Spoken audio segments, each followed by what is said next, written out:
The thinking tool we're exploring today is the Kelly Criterion. Many people think of it as a formula for investing or managing risk, but its implications are much broader than finance. In fact, the Kelly Criterion can guide life decisions. At its core, it is a machine that converts knowledge into growth. Earlier, we talked about how people spend enormous amounts of time consuming information that has little value.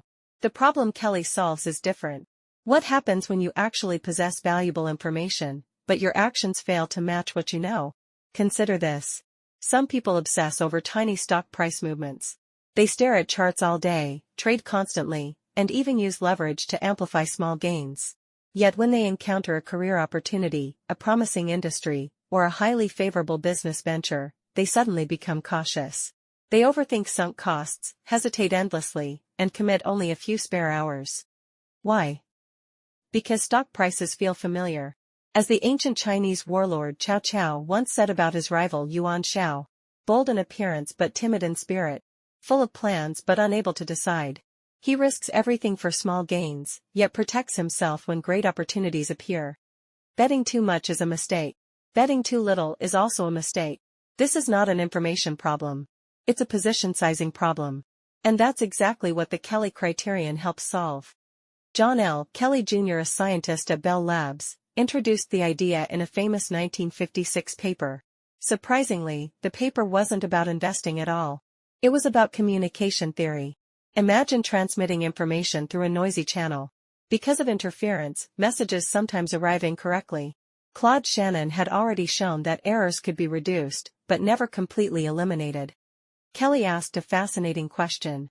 If information is imperfect but still useful, how valuable is it? To answer this, he imagined a gambler at a horse racing track. The gambler receives insider tips through a private telephone line. The person on the other end knows with perfect certainty which horse will win. However, the phone line is noisy. With probability P, the gambler hears the message correctly. With probability Q, where Q equals 1 minus P, he hears it incorrectly. How should he bet? If he goes all in every time, he maximizes his winnings when correct. But a single mistake wipes him out completely. If he bets too little, he wastes the advantage provided by the insider information. After working through the mathematics, Kelly arrived at a beautiful result. There exists an optimal fraction of wealth to bet each round. This fraction maximizes the long-term compound growth rate of capital while avoiding eventual ruin. Even more remarkably, the maximum growth rate turns out to be mathematically equivalent to the information transmission rate of the phone line itself. In other words, Kelly connected two seemingly unrelated ideas. How much useful information you possess about the world, and how fast your wealth can compound over time. His conclusion can be summarized in one sentence. Your maximum growth rate is limited by your cognitive bandwidth. People quickly realized this principle applied far beyond communication systems. The Kelly Criterion addresses a fundamental question. In a world of repeated uncertainty, where gains and losses compound over time, how much should you bet? It doesn't teach you how to win once. It teaches you how to keep winning. Let's look at the intuition behind the formula. Suppose each time you invest a fraction of your current wealth. If you win, you earn according to the odds. If you lose your stake. The key variables are P, the probability of winning, Q, the probability of losing, and B, the payoff multiple. The Kelly formula produces an optimal fraction, often called F star. For example, if you estimate a 60% chance of success and a successful outcome doubles your money, Kelly suggests risking about 20% of your capital. Notice what's missing. The formula doesn't care how badly you want to win. It doesn't care how brave you feel. It only cares about two things. Your probability of being right, and the payoff if you are. Among professional gamblers, the formula is often summarized as edge divided by odds. The odds are provided by the market. Many people focus entirely on potential returns. They see a huge payoff and immediately want to invest. But the truly important term is the numerator. Edge. Edge represents your advantage. It measures how much better your assessment is than the market's assessment. Why do you deserve to win? Because you possess information, insight, skill, or understanding that others don't. If your edge is positive, you believe the opportunity is better than what the crowd believes. The Kelly Criterion monetizes that advantage. It allows you to profit from being more correct than average. But only to the extent that you actually are. If you have no edge, Kelly's advice is simple. Don't bet. If you're not smarter than the crowd on a particular issue, stay out of the game. Notice that none of this has anything to do with personality. Whether you should act depends only on how favorable the opportunity is relative to the price being offered by the world. Let's return to Yuan Shao. Around the year 200 AD, his rival Cao Cao left his capital vulnerable while campaigning elsewhere. One of Yuan Shao's advisors urged him to attack immediately, arguing that this was a once-in-a-generation opportunity. In Kelly language, Yuan Shao was staring at a massive edge. Yet he refused to move because his youngest son was ill and he wasn't in the mood for war. The opportunity vanished. Cao Cao returned, and soon afterward Yuan Shao suffered a catastrophic defeat. The lesson is simple. When the edge is genuinely large, acting becomes an obligation. The Kelly criterion isn't limited to investing. One of the most fascinating examples comes from biology. Reproduction is risky. If every member of a species reproduces under unfavorable conditions, an entire population can disappear.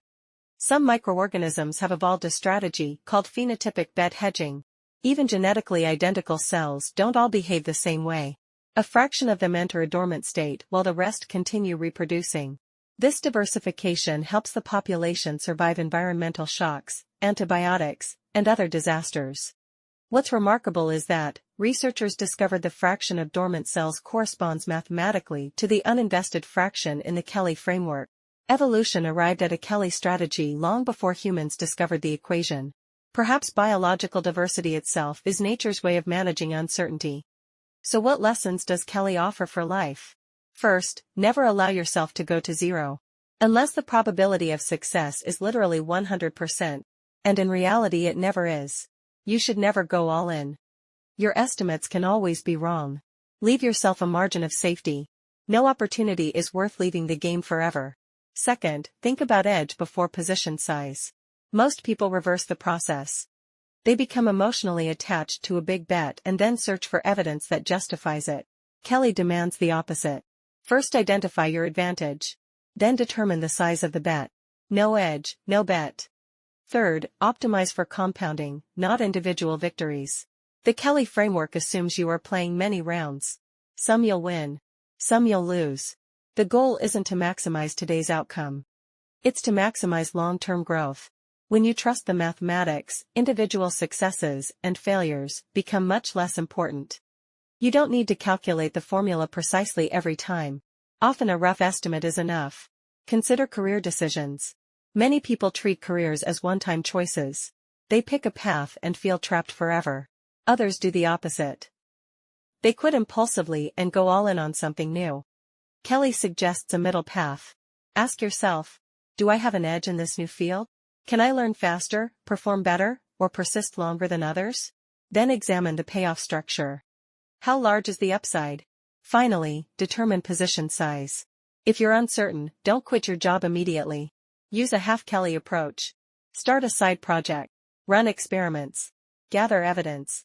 Increase commitment gradually. The question isn't whether you're conservative or aggressive. It's about finding the right degree.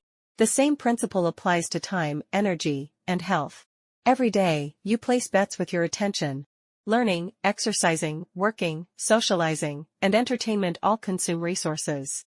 A productive activity may offer high returns in theory, but that doesn't automatically mean you have an edge today. If you're exhausted and facing an important task, should you stay up all night to finish it? Kelly would ask, what's the actual edge? The most important time management strategy may simply be betting less often. Concentrate your resources on the small number of activities capable of generating long-term compounding benefits. Trust is another form of compound capital.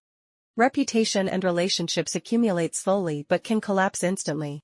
Someone may perform 15 good deeds, and still not earn access to your bank password. Yet one act of betrayal can destroy trust forever. A Kelly approach to relationships might look like this.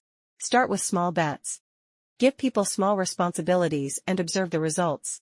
Increase trust gradually as evidence accumulates. Always ensure potential rewards justify potential risks. And most importantly, maintain a stop-loss mechanism.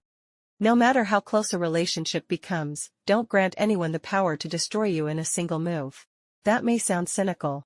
It's not about treating people like equations. It's about protecting one of your most valuable assets. Ultimately, the Kelly Criterion offers more than a formula. It offers a philosophy for living in a multiplicative world. It translates cognitive advantage into appropriate action. The size of your bet should reflect the size of your edge. Life is not a single battle. It's a long compounding journey. Temporary victories and defeats matter far less than remaining in the game. And perhaps Kelly gives us a new definition of courage. People often describe courage as a rare virtue. But what is courage? If Kelly says you should risk 20% and you risk 25% instead, is that courage? Maybe. Or maybe it's recklessness. Maybe it's ignorance. Real courage may be something else entirely. The ability to ignore short-term wins and losses and continue acting rationally according to the odds. Courage is mastery over instinct. And courage creates freedom. From the Kelly perspective, the deepest form of freedom is simple. No matter what happens today, you still have the ability to make the next bet. The world does not reward effort. It does not punish motivation. In the end, it settles only one account: quality of your probabilities. That's it for today's content. Thank you for watching, and I'll see you in the next video.